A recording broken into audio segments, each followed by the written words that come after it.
अभी हम लोग श्री रामचंद्र मानस आर्षटिक तृतीय अरण्य कांड से पाठ को सुन रहे थे और पूर्ववक्ताओं के मुखार से भी बहुत बड़ी अच्छी अच्छी बातें सुनी।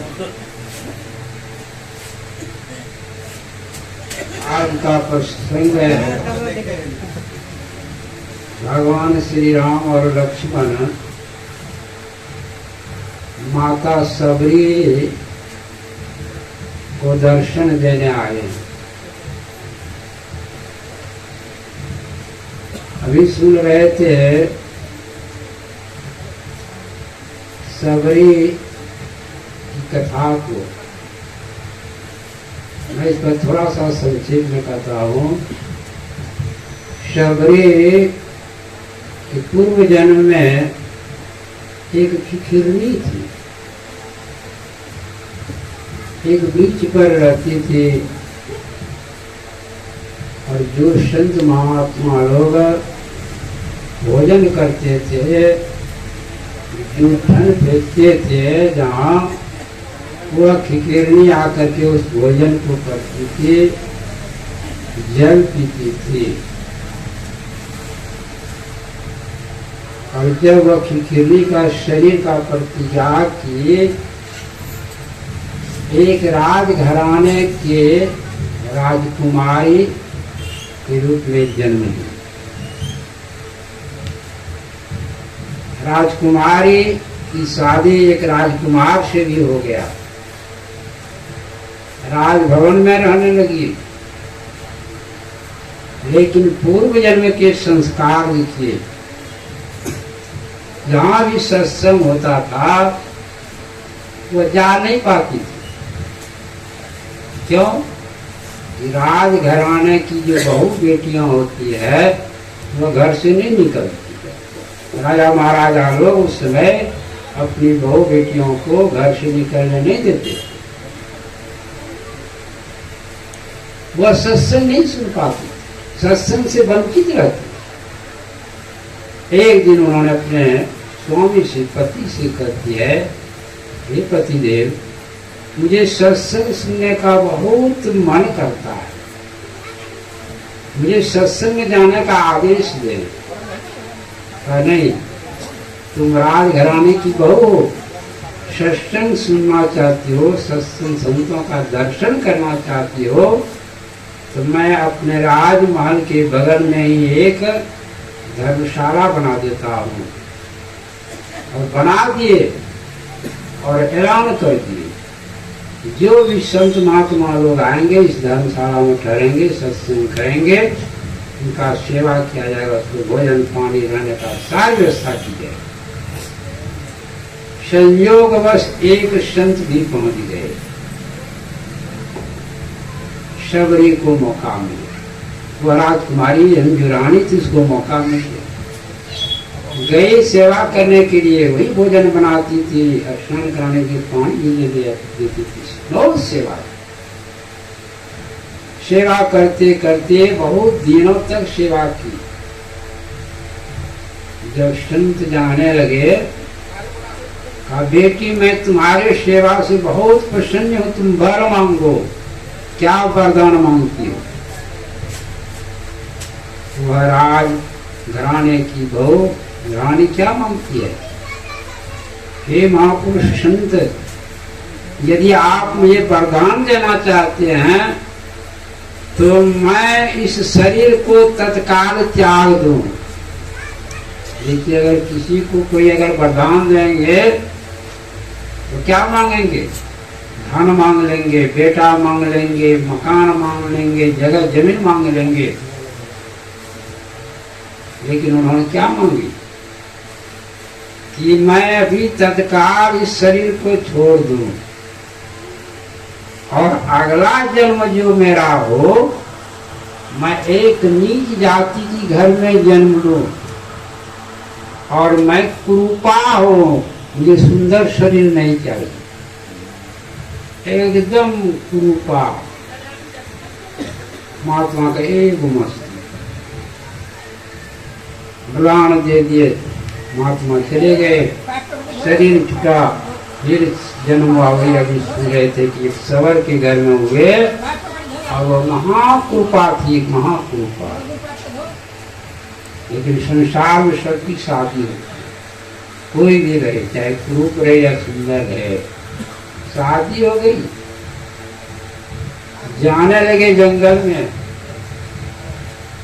जब उनके पति ने उसका चेहरा देखा तो कहा इसका चेहरा तो भूतनी जैसी है, घर ले जाएंगे, टोला मोहल्ला का बच्चे इसको देखकर डरेंगे। अपनी चाल गति तेज कर दिए, जंगल में रास्ता था, जंगल से ओझल हो गए। जो सबरी चाहती थी वही हुई। वही सबरी अब जंगल में कहाँ जाएगी, खोजते खोजते खोजते वही मतंग ऋषि के आश्रम में सुन रहे थे। जो सेवा किए, जब शरीर का परित्याग करने लगे मतंग ऋषि, सबरी जार बेजार रोने लगी। कहा गुरुदेव आप तो शरीर का त्याग करके जा रहे हैं, हमारी क्या दुर्दशा होगी, मेरा क्या गलती होगी। मतंग ऋषि बहुत बड़े पहुंचे हुए संत थे और मतंग ऋषि यह भी जानते थे कि सबरी की भक्ति इसी शरीर से पूरी होने जा रही, पूरी हो जाएगी। इसलिए कहा सबरी तुम अभी शरीर का परित्याग न करना, मत करना, एक दिन इस कुटिया में प्रभु श्री राम आएंगे। देखिए अपने गुरु के वचन पर विश्वास। संत गोस्वामी तुलसीदास जी महाराज कहते हैं बिनु विश्वास भगति नहीं, तेहि बिनु द्रवई नरा। मतंग ऋषि के विश्वास पर, वचन पर कितना विश्वास, एक दिन प्रभु श्री राम आएंगे, इतना विश्वास के साथ दृढ़ हो गई। और वही प्रसंग हम लोग अभी सुन रहे थे, प्रभु श्री राम लक्ष्मण सहित सबरी के कुटिया में को सेवा किए। बहुत आप लोग सुनेंगे कि सबरी के हाथों से जूठे बैर तक खाए। सबरी अपनी शुद्धि बुद्धि भूल गई, अब वो श्री राम को खिला रहे हैं, जूठे बैर खाए। और फिर स्तुति भी करने लगे, विनती करने लगे, हे प्रभु आपकी सेवा में किस प्रकार करूं, मैं तो एक अधम जाति की नारी हूं, मेरी बुद्धि मंद है, मैं जाति की भी भीलनी हूं। इसी का प्रसंग हम लोग सुन रहे। इसी पर प्रभु श्री राम क्या करते हैं, कह रघुपति सुनु भामिनी भाता, मानव एक भगति करनाता। हे सबरी मैं जाति पाति कुल बड़पन ये सब कुछ नहीं देखता हूँ, मैं सिर्फ देखता हूँ भक्ति, जिसमें भक्ति कुट कुट कर भरा हुआ है, मैं उसको देखता हूँ। जो भक्ति में सबसे सुंदर है, चाहे वह शरीर से क्रूर क्यों न हो, लेकिन जो भक्ति करते हैं वो परमात्मा के लिए सबसे सुंदर है, वही परमात्मा के लिए सबसे सुंदर है। मैं जो कह रहा हूं सावधान होकर सुनो और अपने मन में धारण करो। भगवान श्री राम क्या कहते हैं, नवधा भक्ति कहूं मैं तुम्हें पाए, सावधान सुनो धर्म न माही। सावधान होकर के सुनो। 9 प्रकार की भक्ति का मैं वर्णन करता हूं। पहला भक्ति क्या कहे, प्रथम भक्ति संतन कर संगा। प्रथम भक्ति है संतों का संग करना। अब कहेंगे संत किसको कहते हैं, जो संत का संग करेंगे। जो संत होते हैं वह अपने जीवन काल में सारे आवरण को पार कर अपने सूरत को सार शब्द में लगाए रहते हैं और पिंड में वर्तने के समय कुलुनी दशा में रहते हैं। वह संत सदगुरु कहलाते हैं, वही संत कहलाते हैं। उपनिषद में संतों के विषय में कहा गया है, विद्यते हृदय ग्रंथि छिद्यन्ते सर्व संशया छिन्यते दास कर्माणि तस्मिन् दृष्टि परावै। जिन्होंने अपने जीवन काल में सारे संशय का नाश कर लिए, किसी प्रकार का संशय नहीं, सारे संशयों का नाश कर लिए हैं, अपने कर्म बंधन को जलाकर राख कर दिए हैं और अपनी दृष्टि को परे से परे, यानी जो सूक्ष्म से सूक्ष्म है, अति सूक्ष्म परमपिता परमात्मा को अंदर में दर्शन कर लिए हैं। ऐसे महापुरुष को संत कहते हैं। भगवान श्री राम सभी को करें कि प्रथम भक्ति संतन कर संगा, संतों का संग करना, सत्संग करना। और दूसरी भक्ति क्या कहते हैं? दूसरी भक्ति मम कथा प्रसंगा। दूसरी भक्ति है जहां भी राम कथा हो, भागवत कथा हो, शिव कथा हो, जो भी कथा हो, बड़े प्रेम से, बड़े मनोयोग से सुनना, यह दूसरी भक्ति है। तीसरी भक्ति क्या कहते हैं? गुरु पद पंकज सेवा। तीसरी भक्ति अमान, अपने गुरु के पद का सेवा करना। गुरु बहुत होते हैं, लेकिन प्रथम गुरु कौन होते हैं? प्रथम गुरु माता पिता जो रज ब्रिज के दाता। प्रथम गुरु होते हैं माता पिता, इसलिए सबों को माता पिता का सेवा करना। ये तीसरी भक्ति है जो माता पिता का सेवा करते हैं, सास ससुर का सेवा करते हैं, बूढ़े बुजुर्गों का सेवा करते हैं, अतिथि का सेवा करते हैं। ये तीसरी भक्ति है। चौथी भगति मम गुण गण करही कपट तजी गान। भगवान श्री राम कहते हैं कि चौथी भक्ति है जो कपट छोड़कर, छल छोड़कर के मेरे गुणगान करते हैं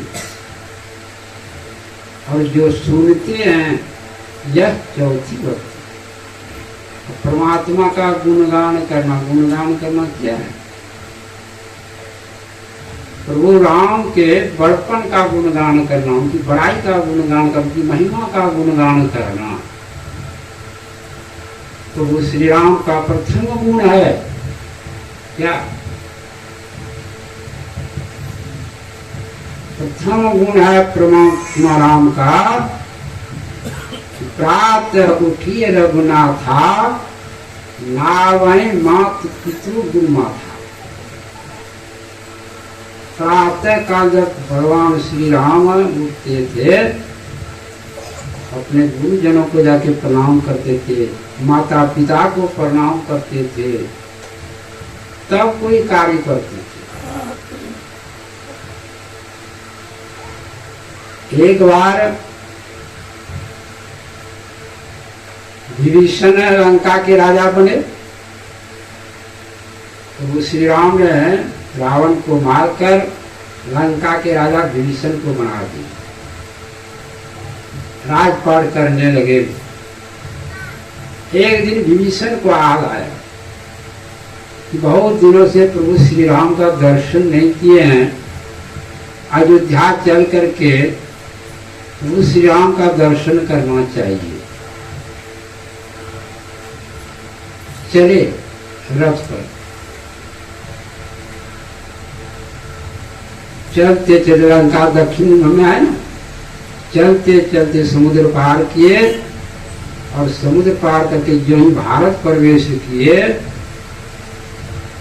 सबसे पहले राज तमिलनाडु, तमिलनाडु है दक्षिण भारत में, वहां पर आए। सायंकाल होने को था। विभीषण सोचते कि इस जंगल में अब कहाँ जाएंगे। उसको एक कुटिया दिखाई पड़ा। उस कुटिया में जाकर के रात भर विश्राम करेंगे, फिर सुबह चलना होगा। उस कुटिया में गए, लेकिन वहां एक महात्मा थे, वह बैठे थे। महात्मा देख रहे हैं विभीषण, नाम तो नहीं जानते थे राजा है या कौन है। विभीषण सामने खड़े हुए, वो महात्मा देखते रहे, कुछ नहीं बोले। क्यों? कि वह ये तो जागृत अवस्था में, लेकिन उसका ख्याल उस सार शब्द में, परमात्मा का जो सार नाम है, आदि नाम जिसको कहते हैं, उस नाम में लगाए हुए रहते हैं। इसलिए ऐसे संत किसी से बात नहीं की। विभीषण को थोड़ा क्रोध आया कि मैं लंका का राजा हूँ और यह एक महात्मा है, न मुझे बैठने के लिए कहते हैं, न मुझे आदर सत्कार करते हैं। वो बहुत जोर से गरजे, महात्मा तुम्हें यह पता नहीं मैं लंका का राजा विभीषण हूँ, प्रभु श्री राम हमारे मित्र हैं, मैं उनसे मिलने जा रहा हूँ, तुम्हें यह पता नहीं। इतना ही कहे और वह महात्मा का प्राणांत हुआ। जैसे ही प्राणांत हुआ, उस कुटिया में जो उनके सेवक थे, सबों ने यह दृश्य देखा कि इनके गर्जन से हमारे गुरु का प्राणांत हो गया। यह अपराधी है, यह अपराधी है, इसको अपराध देना चाहिए। सब शिष्य ने उसको एक गुफा में ले जाकर के बंद कर बाहर से ताला लगा, इसको सुबह दंड दिया जाएगा, मृत्यु दंड दिया जाएगा। उसमें से कुछ शिष्य ने कहा कि देखिए यह प्रभु श्री राम के कहते हमारे मित्र हैं और मित्र से मिलने जा रहे थे, तो कम से कम उनके मित्र को यह खबर दे देनी चाहिए, अन्य तो उसको बुला के ले आना चाहिए। चले गए अयोध्या और वहां से प्रभु श्री राम को जैसे यह खबर मालूम हुआ कि विभीषण आए हैं और बंदी बन करके हैं, तुरंत आए और सब शिष्य को बैठाए। का इनका अपराध क्या है, आप इनको बंद करके सारी वृत्तांत सुनाए। इनके गर्जन से मेरे गुरु का प्राणांत हो गया, यह अपराधी है और ठीक है, इसको दंड मिलना चाहिए। लेकिन यह हमारे मित्र हैं,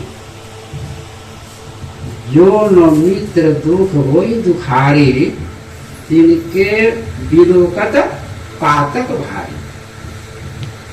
जो मित्र के दुख में दुखी नहीं होते हैं, वह महापापी मित्र, उसको देखने से भी दूसरों को पाप लगता है।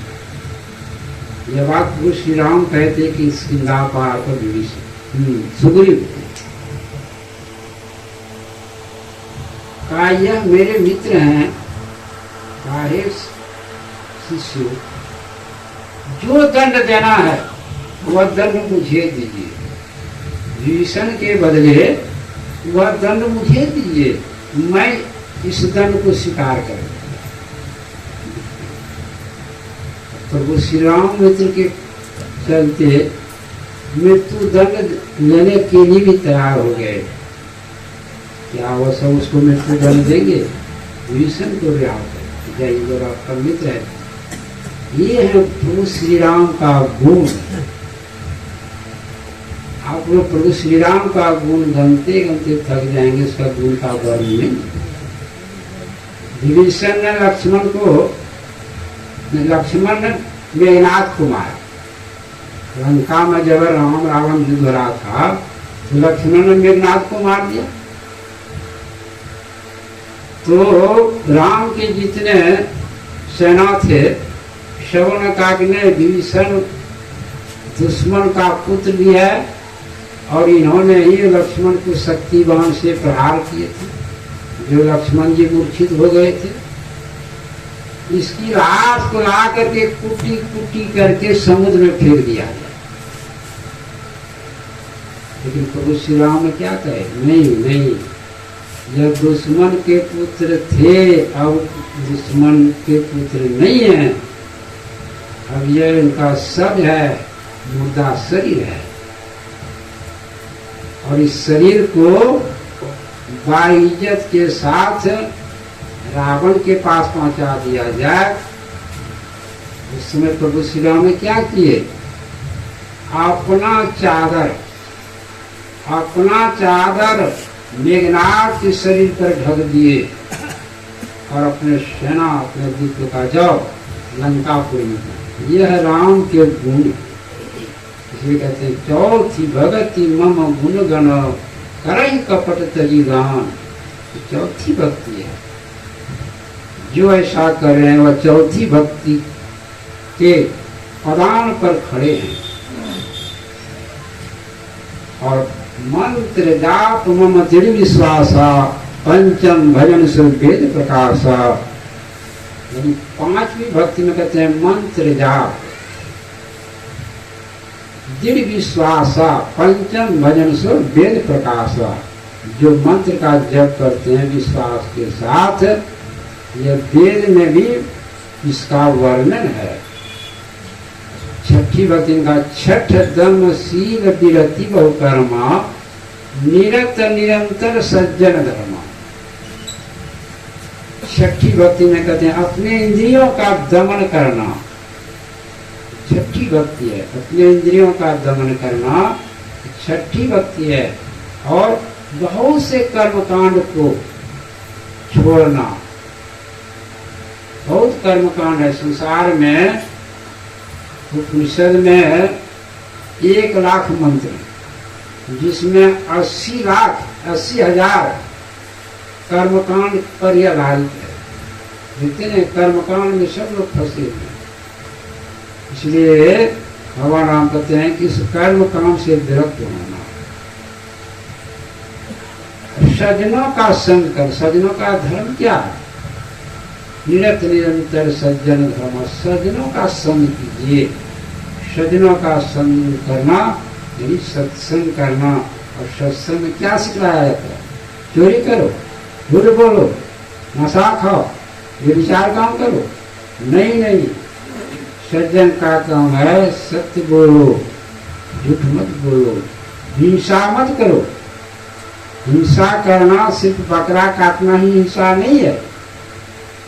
लोग सोचते हैं कि किसी को काटेंगे, बकरा काटेंगे, बकरे काटेंगे, मनुष्य को काटेंगे, यही हिंसा। यही हिंसा नहीं है। हिंसा बहुत प्रकार के होते हैं। आप किसी को अपने वाणी से भी दुखित किए, आपके बोली से किसी को दुख लग रहा है, यह भी हिंसा है। इसलिए कहते हैं ऐसी वाणी बोलिए मन की आपा खोए, औरन तन शीतल करे आप ही शीतल हो।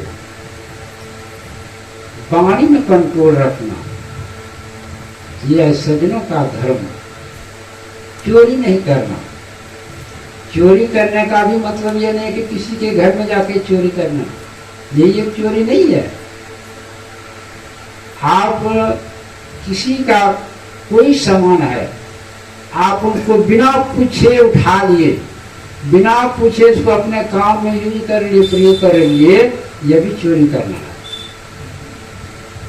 यह सज्जन का धर्म। चोरी मत करो, हिंसा मत करो, बेविचार पर स्त्री पर पुरुष का गमन, पर पुरुष पर स्त्री का गमन, ये बेविचार है। श्री संतों का यह धर्म है कि 5 पापों से अपने को हरदम बचना।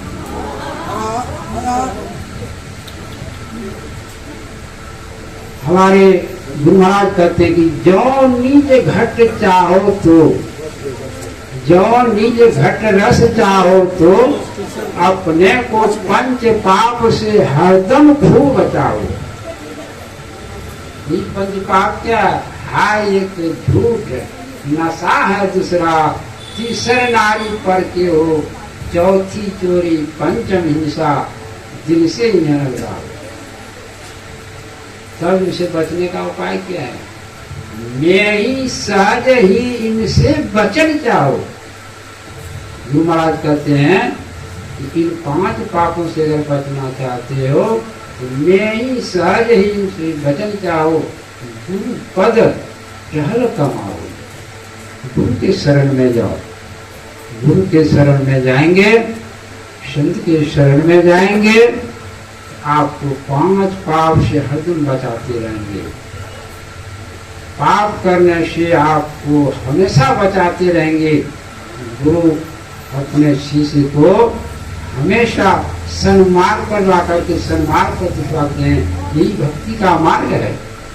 भक्ति मार्ग पर ला करके एक दिन उसके जीवन के दिशा और दशा दोनों बदल देते हैं। ये होते हैं गुरु। जो गुरु होते हैं शिष्य के जीवन और दिशा और दशा तो सबको बदल देते हैं और शरीर छोड़ने के बाद इसका उद्धार कर देते हैं। बोले प्रेम से श्री सद्गुरु महाराज की।